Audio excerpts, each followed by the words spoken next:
সুপ্রিয় শিক্ষার্থীবৃন্দ, সবাইকে শুভেচ্ছা। তোমাদের অনুরোধে ভূগোল প্রথম পত্র চূড়ান্ত একটা সাজেশন নিয়ে আমি আলোচনা করব। এইচএসসি 2024 সালের যারা পরীক্ষার্থী আছো তাদের জন্য আমার এই সাজেশনটা ফলো করলে আশা করা যায় 100% কমান পেয়ে যাবে। বিশেষ করে যারা A+ পেতে চাও এই বিষয়ে, তাদের জন্য এই সাজেশনটা অত্যন্ত গুরুত্বপূর্ণ।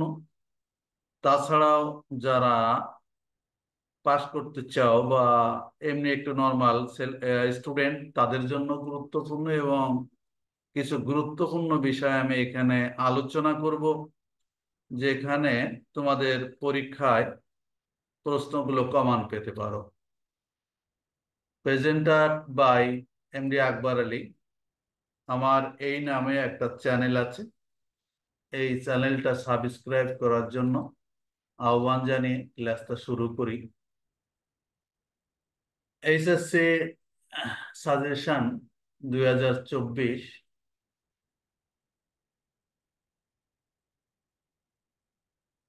ভূগোল প্রথম পত্র। এখানে তোমাদের প্রশ্ন সৃজনশীল 8টা প্রশ্ন থাকবে। 8টি প্রশ্নের মধ্যে উত্তর দিতে হবে 5টা, অর্থাৎ 10 নম্বর করে। 1, 2, 3, 4 এরকম করে 5, 10কে 50 নম্বর। এখন প্রশ্ন তো 8টা থাকবে। এই 8টা প্রশ্নের মধ্যে 5টা প্রশ্নের উত্তর দিতে পারলে পূর্ণ নম্বর পাওয়া যাবে। আর নৈর্ব্যক্তিক বা এমসিকিউ যে প্রশ্নটা থাকবে তাতে 25টা প্রশ্ন দেওয়া থাকবে। এই 25টা প্রশ্নেরই তোমাদেরকে উত্তর দিতে হবে। প্রতিটি প্রশ্নের মান হচ্ছে 1 করে, অর্থাৎ 25 নম্বর। আর ব্যবহারিক নাম্বার থাকবে 25 নম্বর।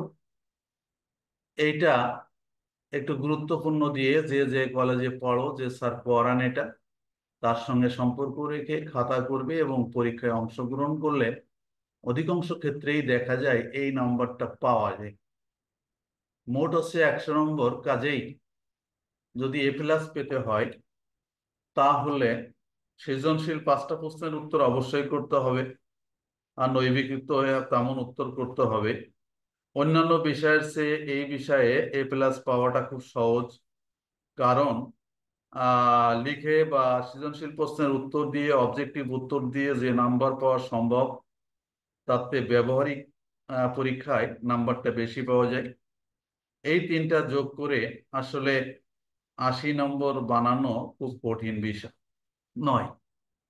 এখানে সিকিউতে 50 নম্বর যার পাস মার্ক 16 আসে, আর 25 নম্বর যার পাস মার্ক 8 আসে, এবং এটা পাস মার্ক 8 আসে।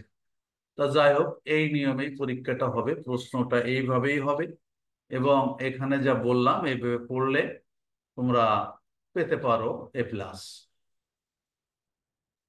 দেখো, তোমাদের যে সিলেবাসটা আছে আমি সেটা সম্পর্কে একটু আলোচনা করি। তোমাদেরও এবার সংক্ষিপ্ত সিলেবাসে প্রশ্ন হবে। এখানে 1, 2, 3, 4, 5, 6টা অধ্যায় এবং 7টা অধ্যায় আছে। সাধারণত এই 10ম অধ্যায় থেকে প্রশ্নটা কম হয়। সেজন্য এখানে দেখো, বলছে দ্বিতীয় অধ্যায় পৃথিবীর গঠন চ্যাপ্টার, কোনোবার 2টা প্রশ্ন হয়, কোনোবার একটা প্রশ্ন হয়।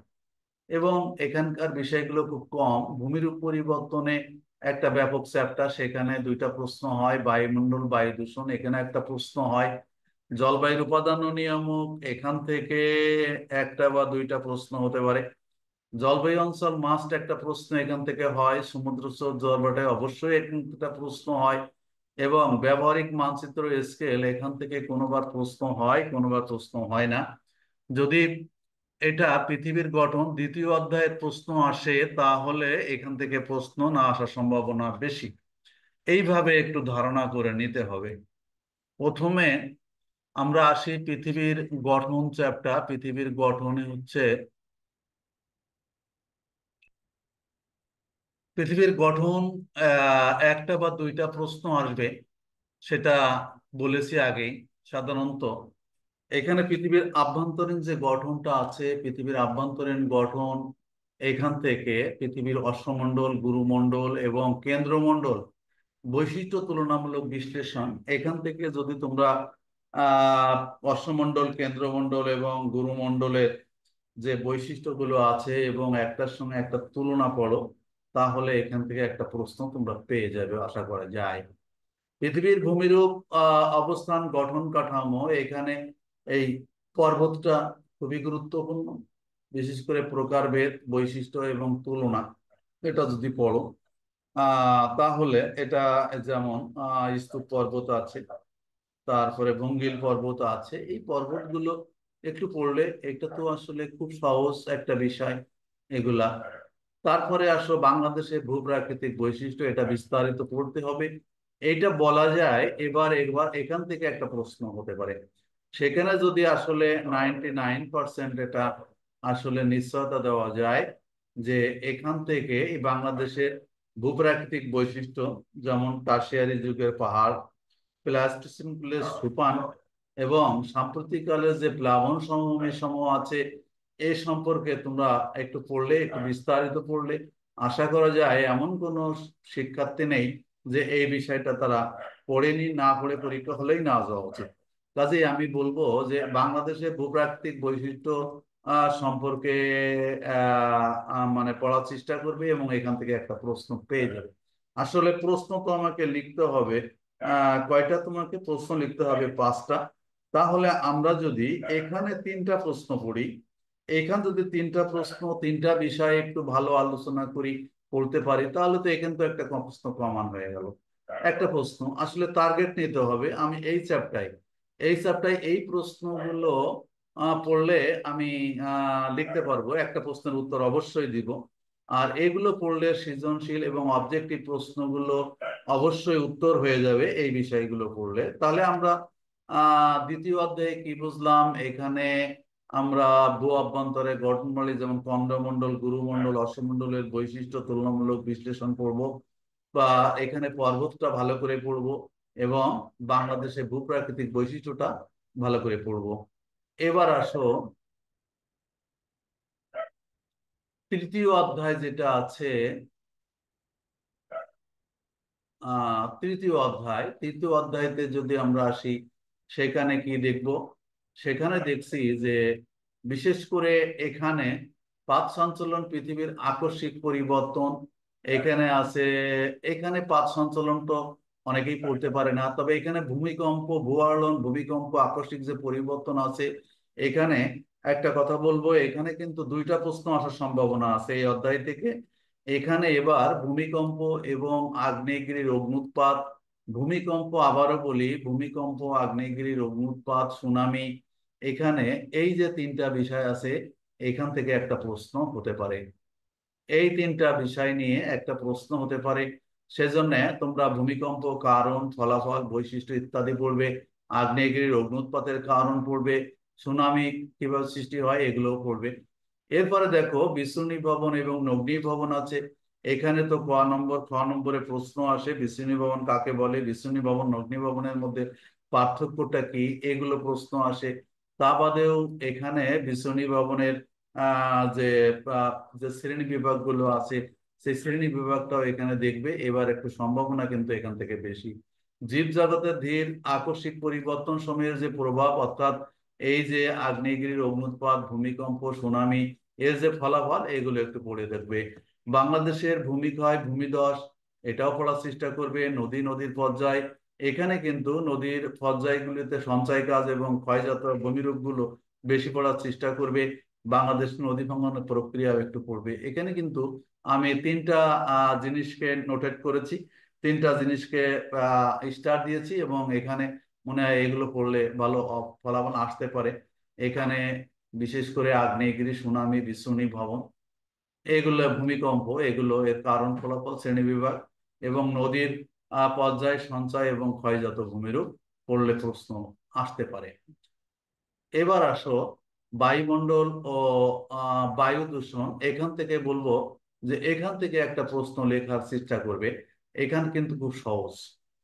বায়ুমণ্ডলের স্তর বিন্যাস, বিশেষ করে বায়ুমণ্ডলের যে স্তর বিন্যাস, ট্রপোস্ফিয়ার এবং স্ট্রাটোস্ফিয়ার, মেসোস্ফিয়ার, এই তিনটা স্তর যদি পড়া হয়, ট্রপোস্ফিয়ার, স্ট্রাটোস্ফিয়ার, মেসোস্ফিয়ার, এই তিনটা যদি পড়া হয়, বিশেষ করে ওজোন স্ফিয়ারটা বেশি পড়লে এখান থেকে একটা প্রশ্ন পেতে পারো। এখান থেকে একটা প্রশ্ন আসতে পারে। তাহলে আমরা আর যেটা আছে সেটা হচ্ছে বায়ু দূষণ ও দূষক উৎস।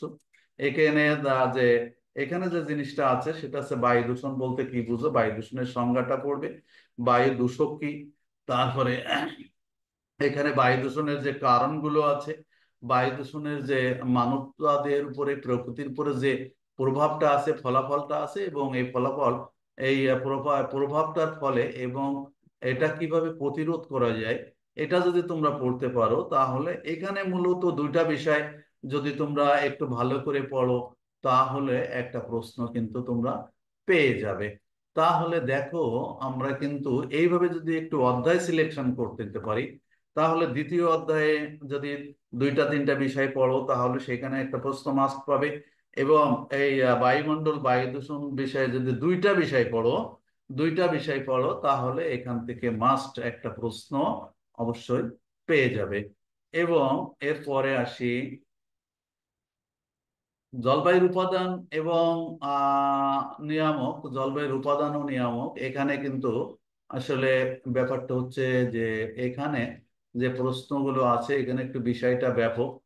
তারপরেও আমি এখানে বলার চেষ্টা করব যে বিশেষ করে এখানে এই যে বায়ুর চাপ বলয়টা পড়বে, বায়ু প্রবাহটা পড়বে। এখানে নিয়ত বায়ু প্রবাহ আছে, বিশেষ করে নিয়ত বায়ু প্রবাহটা ব্যাপক ভালো করে পড়বে। তারপরে আর্দ্রতা, ঘনীভবন, এখানে বৃষ্টিপাত। এইবার বৃষ্টিপাতের এবং পরিচলন শৈলক্ষেপ, বৃষ্টিপাতটা বেশি কমান। এই বৃষ্টিপাত, এই যে পরিচলন বৃষ্টিপাত নিরক্ষীয় অঞ্চলে হয়, শৈলক্ষেপ পাহাড়ে বাধাপ্রাপ্ত হয়ে হয়, এবং এর যে বৈশিষ্ট্যগুলো আছে সেগুলো পড়ার চেষ্টা করবে।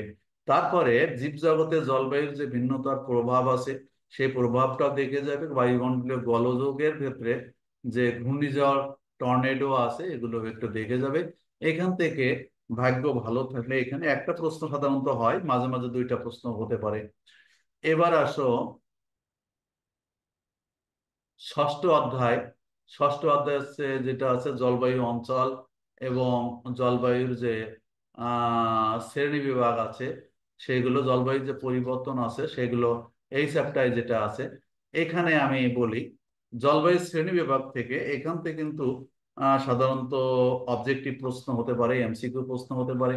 নিরক্ষীয়, ভূমধ্যসাগরীয়, মৌসুমী জলবায়ু, এখানে একটা বলি এই তিনটা জলবায়ুর বৈশিষ্ট্য যদি পড়তে পারো, এই তিনটা জলবায়ু থেকে একটা প্রশ্ন আসার সম্ভাবনা 99%। তাহলে আমরা যদি এই তিনটা জলবায়ু, নিরক্ষীয় জলবায়ু সারা বছর বৃষ্টিপাত হয়, ভূমধ্যসাগরীয় জলবায়ু যখন গ্রীষ্মকালে শীতকালে বৃষ্টিপাত হয়, মৌসুমী জলে মৌসুমী বৃষ্টিপাত হয়, এইগুলো একটু যদি ধারণা থাকে তাহলে আমার এই বিষয়ে সব ক্লাসগুলোই দেওয়া আছে এবং ব্যাপকভাবে আলোচনা করা আছে। এবং বিশেষ করে এই যে নিরক্ষীয়, ভূমধ্যসাগরীয়, মৌসুমী একে অপরের সাথে তুলনা করতে বলে, এই প্রশ্নগুলো যদি এখানে পড়তে পারো, আমি বলবো যে এই অধ্যায়ে এই বিষয়টা অত্যন্ত গুরুত্ব দিয়ে পড়বে। তাছাড়া বাংলাদেশের যে মৌসুমী জলবায়ু আছে সেটাও পড়বে, জলবায়ু পরিবর্তন, গ্রিন হাউস। আর এখানে আসো যে গ্রিন হাউস প্রভাব আছে, যে গ্রিন হাউস এবং বিশ্ব উষ্ণায়ন, এই গ্রিন হাউস প্রভাবটা পড়ার চেষ্টা করবে। তারপরে জলবায়ু পরিবর্তন বাংলাদেশের যে মানে পরিবর্তনের যে প্রভাব ফেলছে এটাও একটু দেখে যাবে। তাহলে আমরা এখানে কি বুঝলাম, এখানে আমরা বিশেষ করে এই যে নিরক্ষীয়, ভূমধ্যসাগরীয়, মৌসুমী জলবায়ুটা যদি পড়তে পারি তাহলে এখান থেকে কিন্তু একটা প্রশ্ন অবশ্যই পেয়ে যাবে। তাহলে আমাদের কিন্তু প্রশ্ন 3 থেকে 4টা হয়ে গেল উত্তর দেওয়া। এবার দেখো পরের চ্যাপ্টারে আসি। পরে আছে সমুদ্র স্রোত ও জোয়ার ভাটা। সম্ভবত এইটাই আসলে তোমাদের সর্বশেষ। এখানে এখান থেকে একটা প্রশ্ন পড়ার অবশ্যই চেষ্টা করবে। এখানে যেটা বলবো সেটা হচ্ছে যে এই যে জোয়ার ভাটা আছে না, কারণ, শ্রেণী বিভাগ, ফলাফল। বিশেষ করে এই যে জোয়ার ভাটা বাংলাদেশের উপকূলীয় অঞ্চলে যে প্রভাব ফেলে, এই জোয়ার ভাটা কি পড়বা, জোয়ার ভাটা কাকে বলে, জোয়ার ভাটা কিভাবে সংগঠিত হয়, জোয়ার ভাটার কারণের সংগঠিত হওয়ার যে কারণ সমূহ, জোয়ার ভাটার যে ভরা কাটাল মরা কাটাল, এই সমস্ত যে শ্রেণী বিভাগটা আছে সেগুলো আলোচনা করার চেষ্টা করবে। জোয়ার ভাটার যে সময়টা আছে সেটা নিয়ে পড়ার চেষ্টা করবে। এবং জোয়ার ভাটা বাংলাদেশের উপকূলীয় অঞ্চলে এই যে জোয়ার ভাটা যে প্রভাবটা রাখে, এটা কিন্তু অত্যন্ত কমন। বাংলাদেশের উপকূলীয় অঞ্চলে জোয়ার ভাটা যে প্রভাবটা রাখে সেটা একটু বেশি আলোচনা করবে। এবং এখানে সমুদ্র স্রোতের কারণ, দুইটা স্রোত আমাদের সিলেবাসে আছে, একটা আটলান্টিক মহাসাগরীয় স্রোত, একটা ভারত মহাসাগরীয় স্রোত। এখানে কিন্তু একটা বিষয় আছে, এই স্রোতগুলো কিন্তু সঠিকভাবে না বুঝলে লেখা যায় না। সেজন্য তোমরা যারা স্রোত সম্পর্কে এইটা ভালো পড়তে পারবে না, একেবারেই বাদ দিবে। বাদ দিয়ে এখানে কারণ এবং ফলাফলটা, সমস্ত কারণটা পড়ে রাখতে পারো। অনেকদিন এই প্রশ্নটা হয়নি, এবার হতে পারে। তবে এই যে দুইটা জোয়ার ভাটার কথা বললাম, এই জোয়ার ভাটার থেকে একটা প্রশ্ন হওয়ার সম্ভাবনা বলা যায় 99%, বা 100%। আসলে প্রশ্ন তো আর আমি করব না, সেই জন্য 100% না দিয়ে 99% দিলাম, এইটা হতে পারে। যাই হোক, আমি যে প্রশ্নগুলো তোমাদেরকে দেখালাম, এটা যদি তোমরা মানতে পারো এবং এইটা যদি ফলো করতে পারো, তাহলে A+ পাওয়া এই সাবজেক্টের জন্য কোনো বিষয়ই না। যাই হোক, সকলকে অসংখ্য ধন্যবাদ জানিয়ে আজকের মতো এখানেই শেষ করি। আল্লাহ হাফেজ।